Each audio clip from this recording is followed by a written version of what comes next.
সামর্থ্যের সবটুকু দিয়ে চ্যাম্পিয়ন্স ট্রফিতে দারুণ কিছু করতে চায় বাংলাদেশ।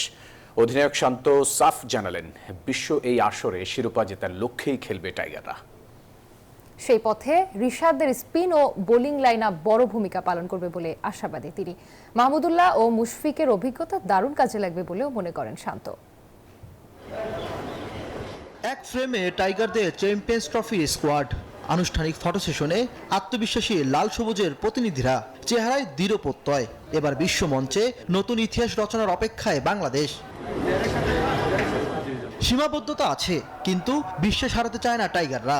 দেশ ছাড়ার আগে অধিনায়ক নাজমুল হোসেন শান্ত জানিয়ে দিলেন, সামর্থ্যের সবটুকু উজাড় করে দিতে চান বিশ্ব মঞ্চে। আমি বিশ্বাস করি আমাদের টিমের ওই অ্যাবিলিটি আছে। বাড়তি প্রেসারের কথা আমার মনে হয় না যে কেউ বাড়তি প্রেসার ফিল করবে, কারণ সবাই এটাই চাচ্ছে, সবাই এটাই চায় মনে প্রাণে, এবং সবাই এটাই বিশ্বাস করে যে আমাদের ওই অ্যাবিলিটিটা আছে। শান্তর জন্য এবারের চ্যালেঞ্জটা একটু বেশি। শেষ ওয়ানডে খেলেছেন গত নভেম্বরে, বিপিএলও সুযোগ পেয়েছেন মাত্র 5 ম্যাচে। তবুও শিরোপার স্বাদ নিতে চায় টাইগাররা।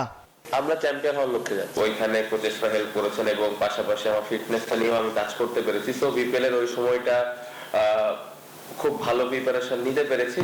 আশা করছি যে যদি সবকিছু ঠিকঠাক থাকে টুর্নামেন্টটা ভালো যাবে। যে ঘটনার জন্য চ্যাম্পিয়ন্স ট্রফিতে সুযোগ পেয়েছে বাংলাদেশ, সেই ঐতিহাসিক টাইম আউটের মুহূর্তটা হয়তো ভোলা যাবে না। বিশ্বকাপে শান্ত সাকিবের সেই দুর্দান্ত পারফরমেন্সের সুবাদেই এবার টাইগারদের সামনে নতুন সুযোগ।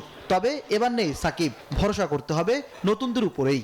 অতীতে আমরা এরকম অনেক ম্যাচ আছে যে মিরাজ মিডল ওভার উইকেট নিয়ে খেলা জিতাইছে, নাসুম উইকেট নিয়ে জিতিছে, রিশাদ টি20তে আমি একটু আগে বললাম। সো অ্যাবিলিটি সবারই আছে।